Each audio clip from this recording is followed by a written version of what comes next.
correct. Mohammed, let me make a point to you back on that. I think surely we can agree that what happened on October the 7th was a war crime. I mean, when people are taking grandmothers and executing them, kidnapping young children, when they're killing babies in their cribs, we can agree that's war crime, right? Okay, babies... Can we? Surely, of course, 100%. Right. But babies in the crib, sorry, what was the evidence for that? You don't believe that happened?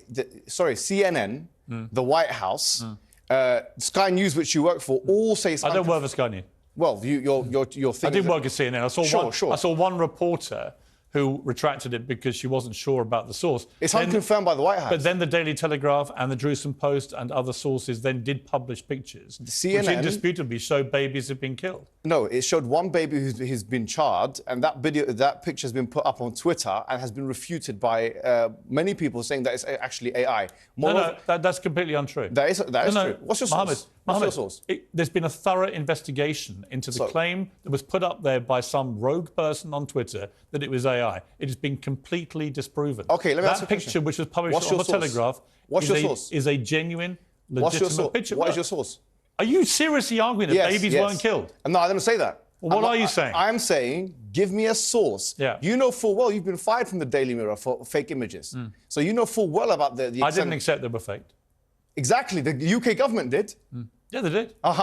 Because the UK government, just to be clear, had waged, in my view, an illegal war in Iraq. So you're allowed to go against the government, and I'm not allowed to go against the Israeli government? Of course you're allowed to. So tell me now, what's the source? You seem to be making a lot of presumptions about me, Mohammed. Yes, because you had softball questions I was for the your editor. ambassador of a No, they weren't. I put all the questions to the ambassador.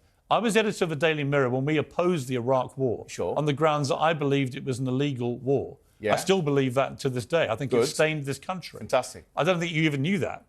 I did know that. Right. But that's not the point I was making. I was making the point that if you're allowed to go against a government in their classification of an image, then if you have pro-Palestinian activists who are saying, actually, we need to see a source, shouldn't they be entitled to that? The Daily Telegraph published on page 3... Should they be entitled to that, yes or no? You're talking about, the Daily Telegraph said they had independently verified the picture, Mohammed. No, excuse me. If you're saying that their verification is wrong... No, excuse me. Primary source in academia... I know you've done a journalism degree, which is, frankly, it's not relevant to what we're talking about here anyway. Probably is to journalism, yeah. No, it's not to this conflict. But we academics require primary source evidence in order to make it. The Daily Telegraph said they verified the picture. That's a secondary source. Fine. You may say that's a secondary source. You may say that's a secondary source. Well, you may say you don't think it's genuine. I don't agree with you.